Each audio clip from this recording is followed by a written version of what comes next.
যুবকদের হাত ধরে এই পুজোর প্রাণ ফিরলেও বরাবরই সাবেকিয়ানায় তারা বিশ্বাসী। তাই সপ্তম বর্ষে সাবেকিয়ানার প্রতিমা এবং প্যান্ডেলের এক নতুন চমক নিয়ে শালকিয়ার চ্যাটার্জিপাড়া বয়েজ ক্লাব।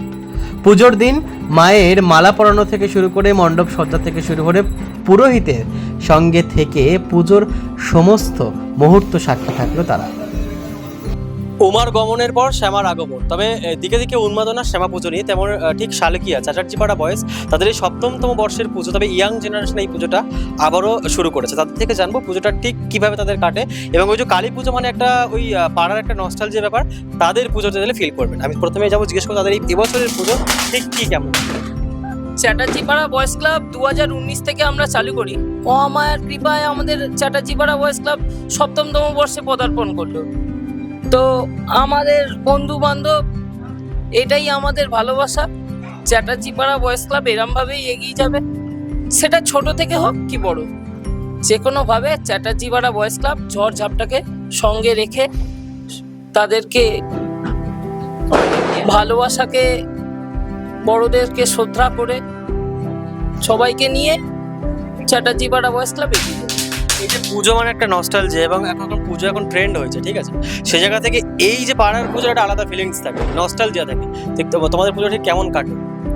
আমাদের পুজো মোটামুটি ভালোই কাটে, এখানে ভালোই ভিড় হয়। লাইট ফাইট আপনারা দেখতেই পাচ্ছেন কেমন হয়েছে। ঠাকুরটা এবার থেকে কুমারটুলি থেকে এসছে, এবার থেকে প্রতি বছর এখানে বাদলপালের কাছ থেকে আনা হয়, এবছর কুমারটুলি থেকে এসছে। এবছর মোটামুটি ভালোই সাজসজ্জা হয়েছে, ঝাড়বাতি জ্বালানো হয়েছে মোটামুটি এগুলো। আস্তে আস্তে এবার পুজোটা আরেকটু বড় হবে। এক্স্যাক্টলি, হ্যাঁ, তো এই যে পুজো করা মানে দায়িত্ব বেড়ে যাওয়া। একদমই তাই। পুজো দেখতে যাওয়া হয়? হ্যাঁ, অনেক জায়গায় যাওয়া হয়। ফাটাকেষ্ট কালী ঠাকুর দেখতে যাওয়া হয়, আমার শীত কালী ঠাকুর দেখতে যাওয়া হয়। আমাদের এখানে একটা ভালো পুজো হয়, বালক সংঘ শালকিয়া, উনি ভালো পুজো করেন। এখানে মোটামুটি শালকিয়াতে ভালো বড় বড় পুজো হয়। আমাদের ইচ্ছা আছে আগামী দিনে আরো আমরা বড় পুজো করবো, সবাইকে পাশে নিয়ে, সবাইকে সাথে নিয়ে। যেখানে রিলসের যুগে ইয়াং জেনারেশন আটকে, সেখানে তোমরা পুজো করছো, ঘোরা হয় প্যান্ডেল? অবশ্যই ঘোরা হয়। প্যান্ডেল ঘোরা তো একটা ঐতিহ্যের ব্যাপার। আমরা সবাই বন্ধুরা মিলে ঘুরি, এক সপ্তাহ আমরা বিভিন্ন প্ল্যান করি, খাওয়া দাওয়া, আড্ডা, গান বাজনা সব রকম সব কিছুই চলে সাথে। আমাদের ভালোই মজা, এবং এটা নিয়ে আমরা মেতে থাকি এক সপ্তাহ। এটাই আমাদের গ্যাদারিং এর টাইম সারা বছর। এই যে মায়ের আগমন একটা উন্মাদন, কিন্তু বিষাদের সময় একটা মানে বিষাদের সুর থাকে চলে যাওয়ার সময়, ঠিক সেই সময়টা বিসর্জনটা তোমাদের কেমন? বিসর্জনটা আমাদের কাছে নিজেদেরকে হারিয়ে যাওয়ার মতো। মা চলে যাওয়া মানে ছেলেদের একটা অনুভূতি তো আলাদা হবেই। এই যে ইন ফিউচারে কোনো ভাবনা চিন্তা আছে যে এটা একটু থিমের দিকে এগোনো নিয়ে যান, নাকি সাবেকিয়ানাটা বজায় রাখবে যদি মায়ের কৃপা থাকে?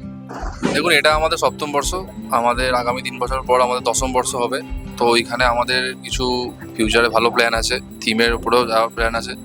বাদ বাকিটা সবার মায়ের আশীর্বাদে সবাইকে সাথে নিয়ে এরকমভাবে মা দেবে এবং আমরা।